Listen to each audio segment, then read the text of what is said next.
Halo semuanya, Assalamualaikum warahmatullahi wabarakatuh. Salam kenal ya semuanya. Gimana kabarnya? Sehat dong? Semoga sehat selalu ya.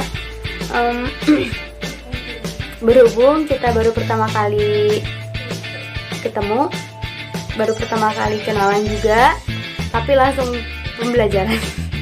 Gak apa-apa.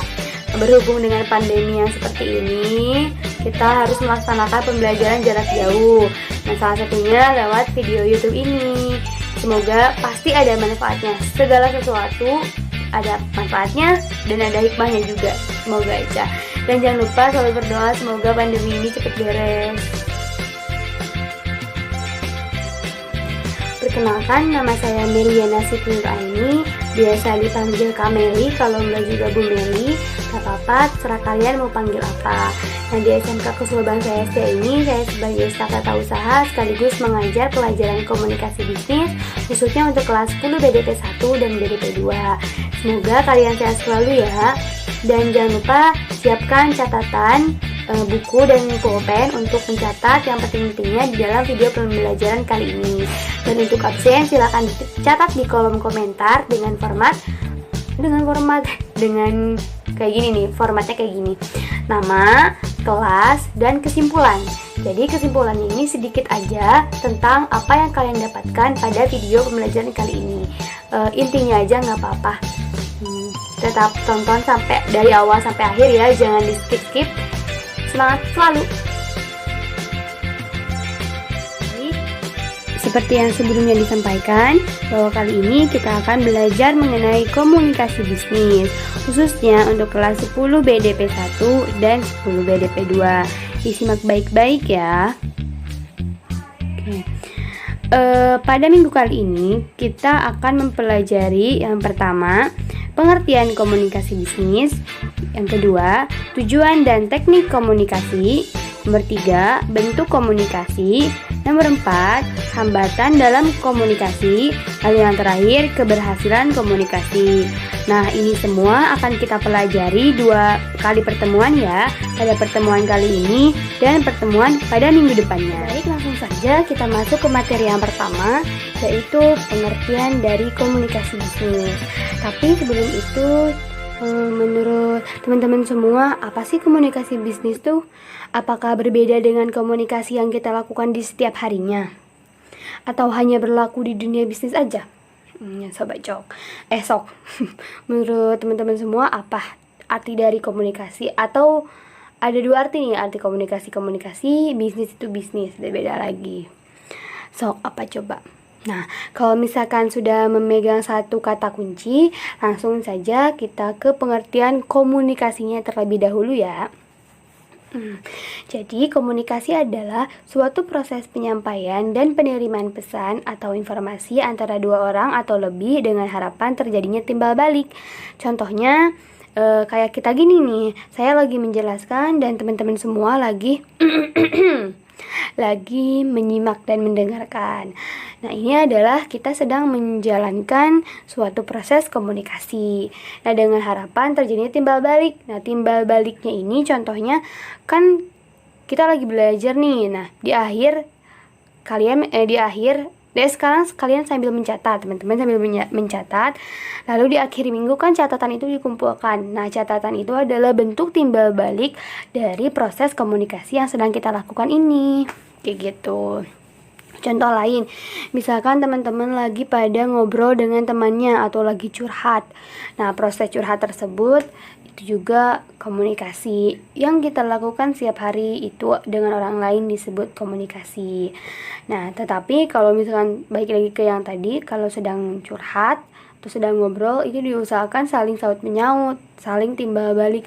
Karena kalau misalkan yang ngobrol cuman satu orang, dia aja terus-terusan ngomong, itu kan gimana gitu, kayak aneh dong jadinya, ngobrol sendiri gitu loh.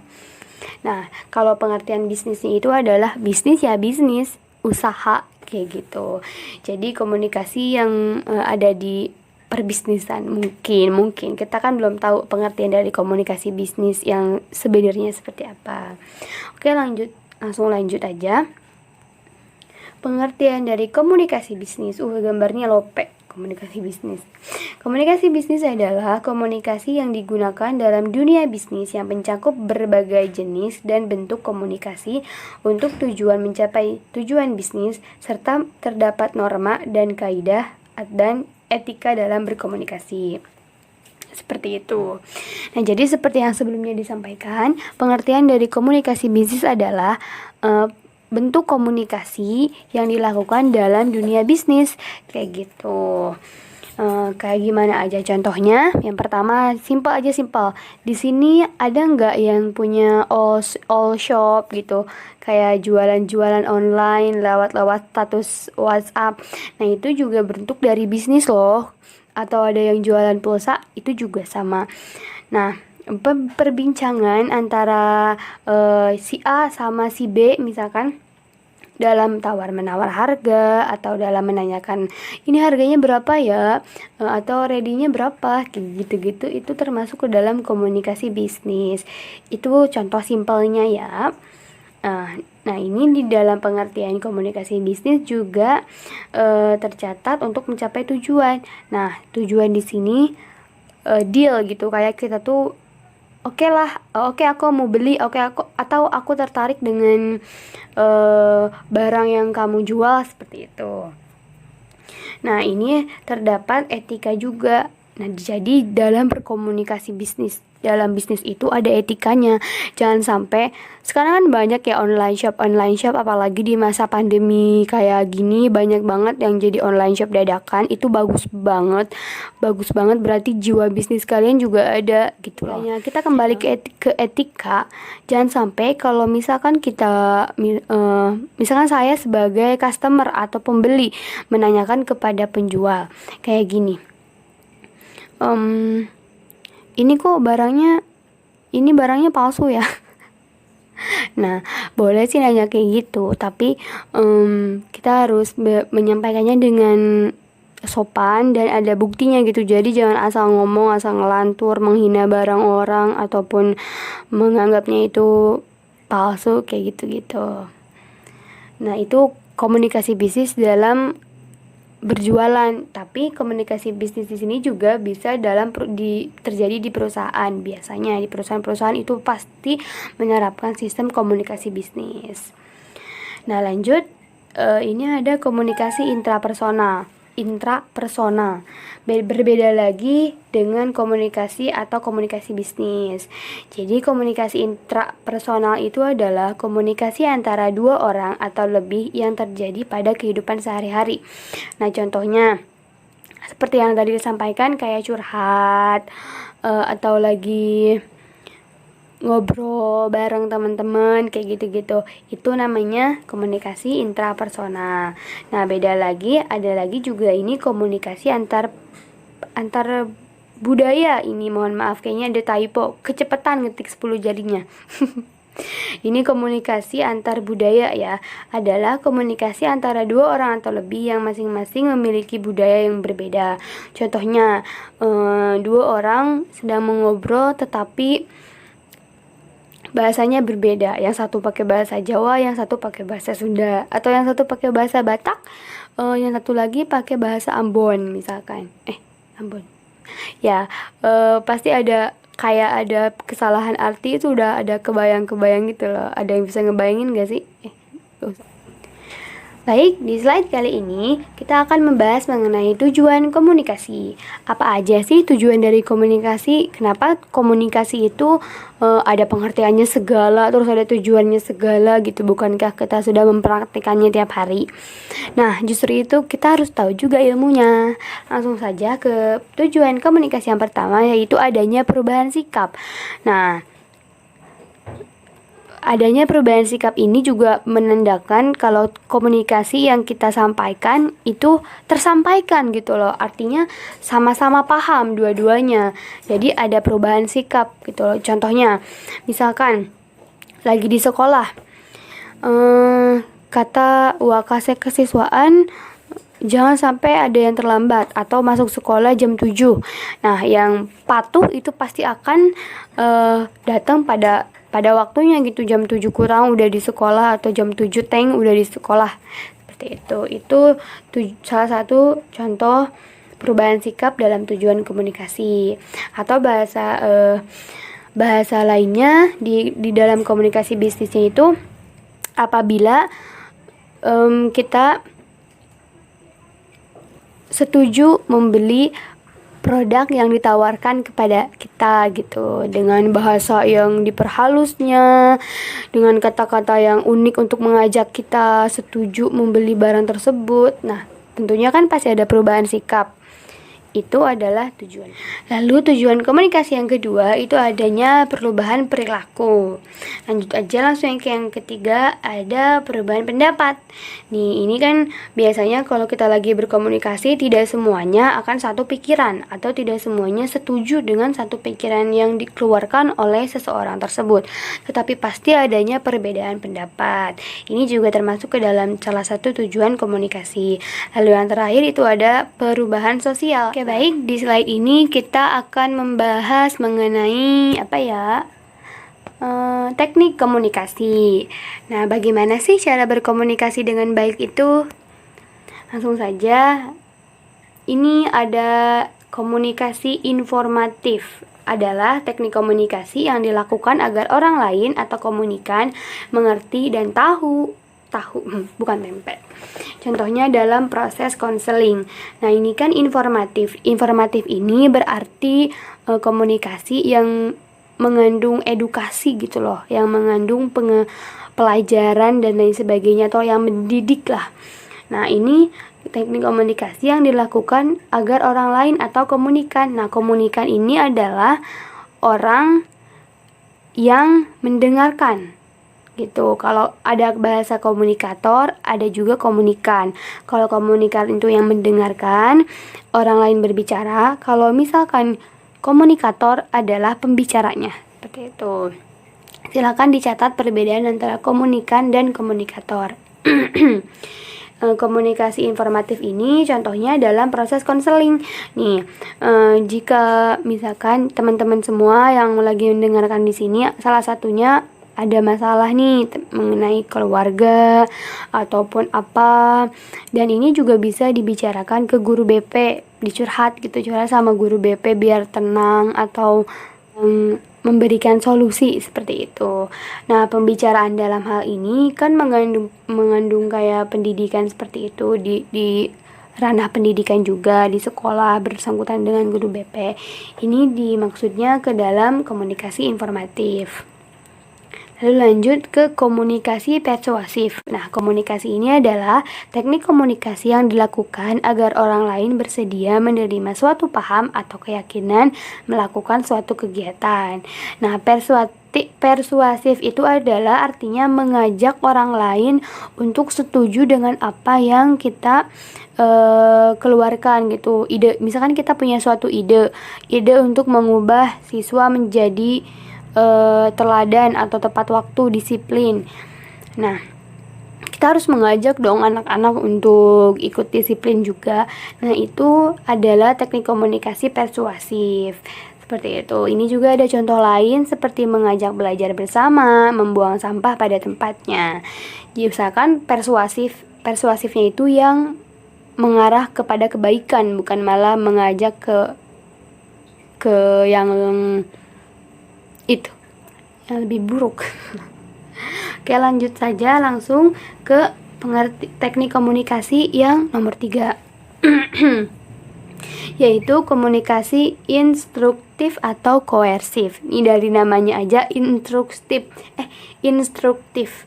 Pasti kayak ada suruh-suruhan kayak gitu. Langsung aja ke pengertiannya, yaitu teknik komunikasi berupa perintah, ancaman, sanksi, dan lain-lain yang apabila tidak mencapai target yang ditetapkan akan mendapat teguran. Nah, ini benar banget. Jadi komunikasi teknik ini adalah dengan cara diperintah lalu diancam, bisa jadi diberi sanksi juga bisa jadi. Nah, contohnya dalam dunia perusahaan, misalkan nih kita lagi kerja di perusahaan lalu ditarget sama pimpinan kita untuk